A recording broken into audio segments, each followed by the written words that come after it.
اكيد كلياتكم تعرفوا اسراء نبيل وبتعرفوا المحتوى اللي هي بتقدمه. محتوى جدا بيض، بس للاسف يا شباب المحتوى البيض اللي هي بتقدمه قسم بالله العظيم هو اللي بجيب نتيجه، واحنا محتوانا اللي احنا عم نسويه جيمنج ولا ردات فعل هذا ولا اي شيء ولا اي شيء. خلينا نبتدي باول فيديو اسراء نبيل منزلته بعنوان طلبت 100 وجبه وانا بعيط، انصدمت من رد فعل الموظفين. ياي عاملين ايه؟ كيفكم؟ شو اخباركم؟ عاملين ايه؟ كيفكم؟ ايش اخباركم؟ والله العظيم ذاتي هاي الدخلات هي اللي عم تنجح يا شباب، والله العظيم مع الاسف راحت علينا نحن والله العظيم.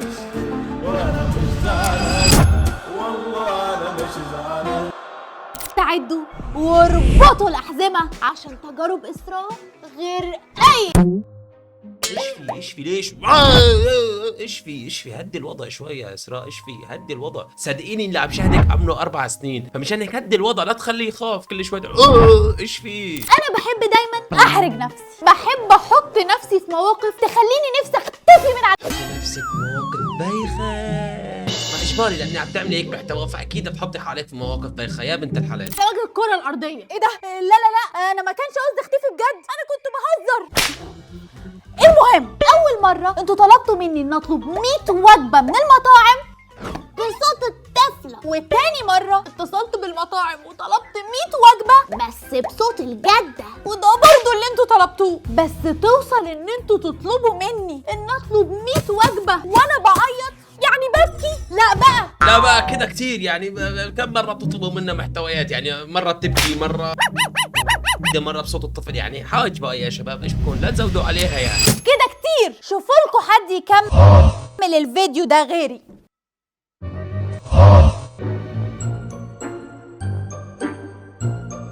عاملين ايه؟ شفت شلون هو حتى اخوها بتمسخر عليها. عاملين ايه؟ امشي يلا. تعيين موزع صحيح.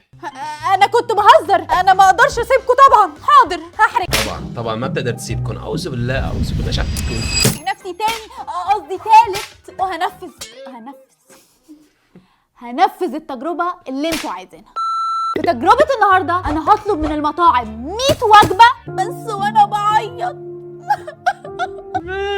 هي بتعيط بابا الكل، هي بتعيط. بس انا تحمست اشوف الفيديو وهي بتعيط فعلا. معقول هي تبكي تطلب الاوردر؟ والله لا تستبعدوا، بهالدنيا صايره كتير شغلات غريبه وشرفي. جاهزين للتجربة؟ انا جاهز. ودلوقتي هنتصل بأول مطعم. لوحدك جعان محتاج تطلب اكل يجيلك لحد عندك باسهل طريقه. بتحاول انه هي يلا تبكي قبل ما تطلب اوردر، بتجهز حالها للبكيف، يعني الموضوع جدا. طلبات اضغط 1. خياراتك مع حضرتك اقدر اساعدك ازاي؟ لو سمحت انا عايزة اعمل اوردر. حضرتك اول مره شايف بتتفضل في رقم اخر مسجل. لا دي اول مرة. اول مره حضرتك وانا بعيط اطلب الاوردر. ممكن واحد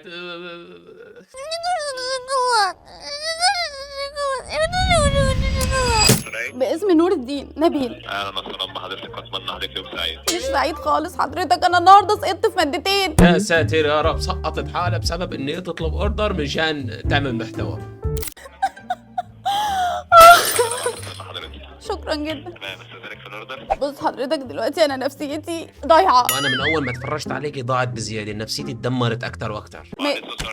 حلو قوي، عايزه 25 وجبه. 25 مو كانت 100؟ شلون صارت 25 وجبه؟ بس معقول انه يعني فعلا لما اليوم انا افتح التليفون واطلب طلب مثلا 25 وجبه او حتى 100 وجبه، معقول يصدقوني ويبعثوا لي الاوردر؟ عن جد اجاني الحماس اعرف انه فعلا ولا لا. 25 طبق. حضرتك ده اقل حاجه يعني عشان تعوض اللي انا عملته النهارده. انا نفسيتها متدمره لاني سقطت بمادتين، فاجباري رح تم تحش وتاكل، فاجباري يعني يا شباب. لا اوريجينال. اضافات اخرى. لا شكرا ربنا يخليك. صوص جبنه او قطع دجاج يا فندم. لا مش ناقصه الحاجات دي خالص. لا شكرا. تمام استاذنك اتكلم من ده عن انتظار لمراجعه امر معين وارجع لحضرتك مره اخرى. اتفضل. والله العظيم يا شباب انا مكان لهذا الموظف فعلا اللي عم بياخذ الاوردر، انا شايف ان هي عم تضحك، ما شايف ان هي عم تبكي. يا ربي مكسوفه. مكسوفه دلوقتي اكتر درجات الاحراج اللي انا عديت بيها. طبعا لا تكوني مكسوفه، ما يعني انا اكون مكانك عامل هيك طريقه اكيد يعني موضوع جدا محرج يا شباب. تخيل انت قاعد في البيت وتكون فعلا عم تبكي وعم تطلب ما بقى لها 25 وجبه، لا عم تطلب خيو وجبتين 3 بس انت عم تبكي يعني.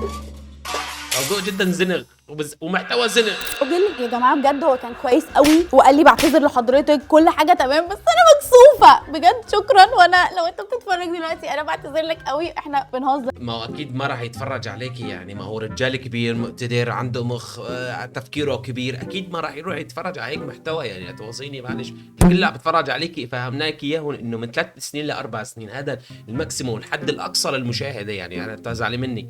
ودلوقتي هنتصل بتاني مطعم. دكتور مساء الخير. مساء النور. مع حضرتك نور. اهلا بحضرتك يا استاذه نور. حضرتك معايا يا فندم؟ ايوه يا فندم مع حضرتك. تمام يا فندم. حضرتك كويسه؟ يعني انا بس النهارده سقطت في مادتين فنفسيتي وحشه شويه.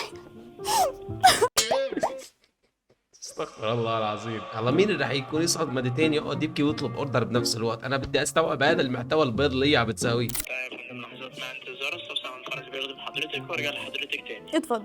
يا جماعه الناس جميله جدا ومسانده لبعض وكده، اللي هو لو حد زعلان هتتصلوا بالمطعم هيواسيكوا. ما في اكيد، ما هو هي وظيفته يا بنت الحلال. ما اكيد ما راح يقول لك لا انت عشان بتبكي روحي نقلعي من وشي يعني. اكيد ما راح يقول لك هيك يعني. اكيد راح يواسيك ويقول لك معلش يا فندم وتتعوض ان شاء الله وهيك يعني. اكيد يعني، ما هو بني ادم عنده قلب وبحس، واكيد عنده اخوات يعني. ايش بك شو بصير معك؟ شكرا جزيلا لحضرتك وبعتذر جدا عن التاخير. ولا يهمك. وانا بعتذر جدا لحضرتك، بس هو متاح حد تاني يتواصل معايا يتاكد معايا الاوردر والعنوان بالتفصيل. حاضر ثانيه واحده هديك اخويا. بس هو ليه طبيعي يعني واحده قاعده عم تبكي وعم بتقول له سقطت في الامتحان وبدي 25 اوردر يعني. اكيد ما اليوم بده اكيد يستفسر عشان ما ينخرب بيت الزلمه. معلش ممكن تاكد على الاوردر والبتاع عشان طلبت. ايوه طلبت 25. الو هي حضرتك طلبت 25 سوبر كرانش. مفيش مشكله، معلش احنا بنعتذر لك لو هي بس نفسيتها متاثره شويه النهارده لانه لاني شالت في الامتحان مادتين نفسيتها كتير متحطمه، فطلبت 25 اوردر مشان تساوي فيديو بايخ ومحتوى بايخ وجايب مشاهدات كتير كبيره. ما وثقش فيا خالص خالص يا جماعه. لازم تثقوا فيا اكتر من كده. انا والله بستلم الاوردرز وبدفع ثمنها وكل حاجه.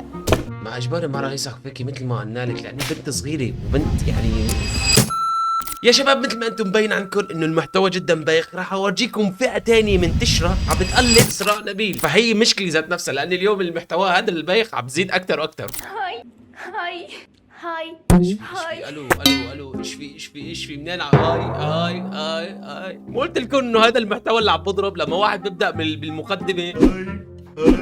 المشكله ما بعرف اطلع فوق الكاميرا للاسف، ولا بعرف اطلع من تحت الكاميرا، فهذا المحتوى اللي عم بضرب الصراحه حاليا يعني. شو قد ما بتقدر بيخ تعلي ليفل البياخه اكثر، كل ما بتنجح اكثر وبمشاهداتك بتطلع لفوق بتضرب وتنجح. اهلا، كيفكم؟ اطلع واجاوب على الاسئله اللي جات لي. طبعا انا نشرت بوست وقلت اسالوني الاسئله اللي انتوا عايزينها. جه اسئله كتير، بس اللي اخرني في الفيديو ان انا كنت مستنيه ده هو السبب. شفت شلون يعني اجاها الدرع ال100,000 وانا لسه لعند الله باجل الدرع ال100,000 يعني. اشترك يا اخي، اشترك في القناه، اشترك. ايش تخسر اذا زدت الله اشتركت لي؟ ما بتخسر شيء، وبتحط لي لايك وبتشير لاي حدا من اصحابك يعني. ايه موهبتك؟ اعتقد التمثيل. موهبة البياخة يعني والاكل هوا يعني. هي موهبتها محتوى بايخ. وبس بحب التاليف. قصدك التقليد وليس التأليف. انت بتقلدي حضرتك ما بتألفي. اكتر شيء تحبينه في شخصيتك؟ ما اعرفش. لا ولا انا بحب شخصيتك الصراحه يعني. شخصيتك جدا بيض، بس يعني انه حرام وحده مثل هيك بعمر 16 سنه تبدأ على محتوى بايخ وتنشري هالموضوع مشان يزيد اكثر واكثر وتروح علينا نحن يعني. كل مره بدي ازلك عليها يا عزيزي اللي بيشاهدنا، بتروح علينا نحن وإننا عم بكسبوا بايخ، عم بكسبوا والناس اللي عم تتعب على الموضوع المحتوى عم بتخسر. تفكرين تغيرين المحتوى؟ يا ريت تغيري المحتوى، صدقيني انا بدعمك اذا غيرت المحتوى. بدأتي سوشيال ميديا امتى؟ ياه. بس هو انا بدايتي كانت قصص يعني. انا كنت بصنع قصص في الاول. حكايه ان انا اطلع بوشي دي لسه جديده. شفت شلون يعني؟ فعلا مثل ما عم بحكي لكم انه باديه كنتي صح. ليش قلبتي؟ ما كنتي انت باديه صح، قصص وما قصص واشياء ومغامرات وتعلمي الناس على الشيء الصح والغلط. ليش تغيري؟ السؤال اللي بعديه ايه ديانتك؟ يا جماعة انتوا اول ما تخشوا القناة هتلاقوا صلوا على محمد، فواضح انا ايه.